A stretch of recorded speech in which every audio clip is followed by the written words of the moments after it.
Devil rebirth cute wife chapter 39 cotton candy and बेरहम अर्जुन। अब आगे। वही शिमला के एक बेहद खूबसूरत हरियाली भरे इलाके में रात का समय हो रहा था। जुगनू पेड़ों के आसपास से होते हुए पूरी ग्रीन वैली में अपनी खूबसूरत रोशनी फैला रहे थे। समा बेहद खूबसूरत था। पहाड़ों पर बर्फ़ की मोटी मोटी चादरें बिछी हुई थी। कियारा अर्जुन के ऊपर बैठकर इस खूबसूरत व्यू और अपनी कॉटन कैंडी के मज़े ले रही थी। उसकी आंखों में इस वक्त एक अलग ही चमक थी। हब्बी, वो देखो, वो जुगनू कितना बड़ा है। हब्बी, इनके अंदर ये लाइट कहाँ से आती है? क्या ये अपने बम को इलेक्ट्रिसिटी से चार्ज करते हैं? कियारा के ऐसे उटपटांग सवाल सुनकर अर्जुन की भौहें तन गई। हब्बी, कियारा अर्जुन से और कुछ आगे कह पाती उससे पहले ही अर्जुन कियारा को अपने ऊपर खींच लेता है। अर्जुन के इस तरह खींचने से कियारा खुद को संभाल नहीं पाती और अर्जुन के ऊपर गिर जाती है, जिससे उन दोनों की कॉटन कैंडी किस हो जाती है। हब्बी, मेरी कॉटन कैंडी, उसे मत खाओ, ये मेरी है, कियारा ने चिल्लाते हुए अर्जुन से कहा। कियारा को अभी भी सिर्फ अपनी कॉटन कैंडी की चिंता थी। वो बिल्कुल भी अर्जुन के साथ अपनी फेवरेट कॉटन कैंडी शेयर नहीं करना चाहती थी। अर्जुन कियारा के इस चाइल्डिश बिहेवियर को देखकर दंग रह गया। क्या उसकी ये छोटी बीवी उसे एक कॉटन कैंडी के लिए ठुकरा रही है? शेम ऑन यू अर्जुन, अब तो मुझे तुम्हें सबक सिखाना ही पड़ेगा लिटिल वाइफी। इतना सोचते ही अर्जुन के चेहरे पर एक डेविल स्माइल आ जाती है।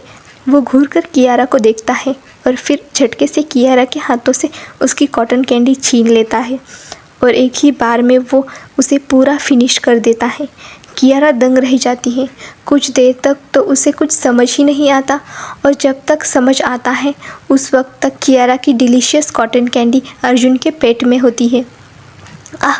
एक ज़ोरदार चीख के साथ उस खूबसूरत फ़िज़ा में एक ज़ोरदार तमाचा की आवाज़ गूंज उठती है। सुबह 3 बजे रात के सबसे काले पहर में घने जंगल के बीचों बीच एक खंडर नुमा बंगले के अंदर किसी की चीखों की आवाज़ें ज़ोरों से चारों ओर गूंज रही थी।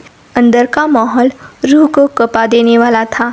एक आदमी जिसके हाथ उसके शरीर से काटकर उसके ही इर्द गिर्द पड़े थे, वो आदमी दर्द और डर से चिल्ला रहा था। वहीं उसके दाईं ओर एक आदमी खड़ा था। उसका ऑरा बेहद डार्क था। उसके चेहरे और कपड़े बुरी तरह खून से लथपथ थे। उसके हाथों में एक आरी नुमा धारदार हथियार था जिसके ऊपर खून और मांस लगा हुआ था। तभी वो आदमी जिसके हाथों में आरी थी वो अपने एक घुटने के बल ज़मीन पर बैठता है और ज़मीन पर पड़े खून से लथपथ आदमी के पैरों की ओर अपनी शैतानी नज़रों से देखने लगता है। वो अर्जुन था और उसके कुछ कदम पीछे वाइस कैप्टन रेहान जिंदल था। तभी ज़मीन पर पड़ा आदमी गिड़गिड़ाते हुए पीछे की ओर जाने लगता है।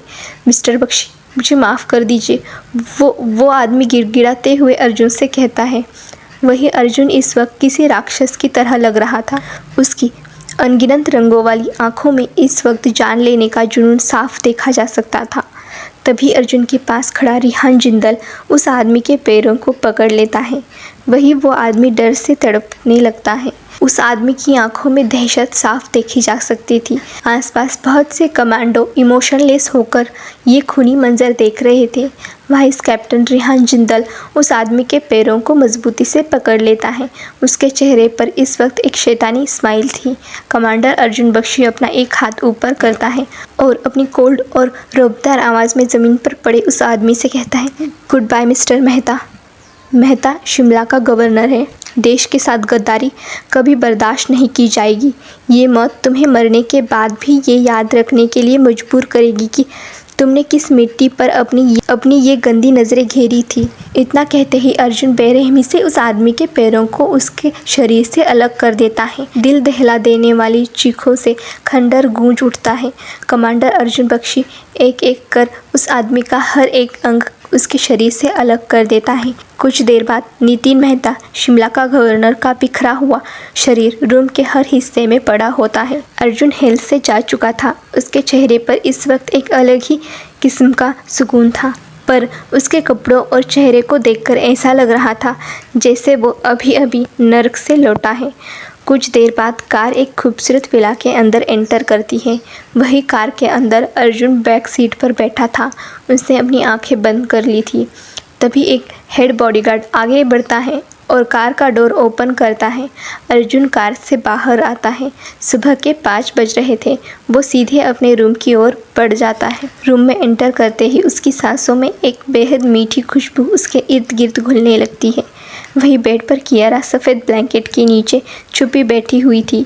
फ़ोन की टॉर्च ऑन थी। वो किसी छोटे खरगोश की तरह थोड़ा झुककर बैठी थी। कियारा का छोटा मुंह चॉकलेट से भरा हुआ था। उसके होठों पर इस वक्त एक बड़ी स्माइल थी। उसके होठों के आसपास बहुत सारी चॉकलेट लगी हुई थी, जिससे वो और भी ज़्यादा खूबसूरत और क्यूट लग रही थी। बेड और ब्लैंकेट के अंदर बहुत सी चॉकलेट के रैपर पड़े हुए थे। वही अर्जुन कन्फ्यूजन से कियारा की ओर देख रहा था। वो खुद से ही बड़बड़ाते हुए अपनी धीमी आवाज़ में अपने आप से ही कुछ कहता है। आखिर ये लड़की इतनी रात को अपने फ़ोन में क्या देख रही है? अर्जुन को गलतफहमी हो जाती है। फ़ोन की टॉर्च ऑन थी, जिस वजह से उसे लगता है कि कियारा फ़ोन चला रही थी। उसकी आंखें गुस्से से भर उठती है और उसका खून खौल जाता है। तभी उसके कानों में कियारा की क्यूट आवाज़ पड़ती है, मैं तुमसे बहुत प्यार करती हूँ। अर्जुन गुस्से से उबल उठता है। तुम्हें पता है, जैसे ही मैं तुम्हें अपने मुंह लगाती हूँ, तुम मेरे मुंह के अंदर घुलने लगते हो, टेस्टी चॉकलेट। तभी रूम में कुछ गिरने की आवाज़ आती है। कियारा हड़बड़ा जाती है। वो जल्दी से ब्लैंकेट से अपना छोटा सा सर बाहर निकालती है और इधर उधर देखने लगती है। कोई नहीं था। वो अपने होठों का पाउट बना लेती है और एक गहरी सांस लेते हुए खुद से ही बोलती है, मुझे तो लगा राक्षस था। मेरी प्यारी चॉकलेट, अगर वो मुझे और तुम्हें एक साथ देख लेता तो ज़रूर वो तुम सभी को हमारे घर से बाहर फेंक देता। चाहे मैं हब्बी के सामने कितना भी गिड़गिड़ाती, वो मेरी बात बिल्कुल नहीं मानते। इतना कहते ही कियारा एक बड़ी यौन लेती है। उसे नींद आ रही थी। रुको, पहले मैं तुम सभी को छुपा देती हूँ, नहीं तो मेरा ये टेस्टी सीक्रेट खुल जाएगा कि मैं रात को छुप छुप कर चॉकलेट और फास्ट फूड खाती हूँ। हब्बी तो मेरी जान ही ले लेंगे। अपनी बात पूरी करते ही कियारा किसी माहिर चोर की तरह अपने सीक्रेट काम को अंजाम देने लगती है। वही अर्जुन अपना सर अपने लेफ्ट हैंड से बुरी तरह दबा रहा था। उसके चेहरे पर फ्रस्ट्रेशन साफ देखी जा सकती थी। उसने अपने आप को कॉटन के पीछे हाइड कर रखा था। कुछ देर बाद कियारा की धीमी सांसों की और तेज़ तेज़ खराटों की आवाज़ें अर्जुन के कानों में पड़ती हैं। अर्जुन के होठों के कोने मुड़ जाते हैं। वो अपने धीमे कदमों से कियारा के और करीब जाता है और अपना बड़ा हाथ कियारा के छोटे होठों की ओर बढ़ाता है, लेकिन अचानक वो थम जाता है। उसकी आंखें फिर सर्द हो जाती है। वो मुड़ता है और तेज़ कदमों से वॉशरूम की ओर बढ़ता है। शावर के नीचे उसका लंबा चौड़ा और गठीला शरीर भीग रहा था। वो इस वक्त बेहद आई कैचिंग लग रहा था। कुछ देर बाद अर्जुन वॉशरूम से बाहर आता है। उसके लंबे चौड़े शरीर पर एक जोड़ी लोअर के सिवाय कुछ नहीं था। उसके हाथों में एक गीला टॉवल था। अर्जुन कियारा के बगल में आकर लेट जाता है। वो कियारा को अपने सख्त शरीर से बिल्कुल चिपका लेता है और हल्के हाथों से कियारा के चेहरे को साफ करने लगता है। गाइस, आपको स्टोरी कैसी लगी? पसंद आई तो प्लीज़ लाइक करें, कमेंट करें और शेयर भी करें। चैनल को सब्सक्राइब करना मत भूलिएगा।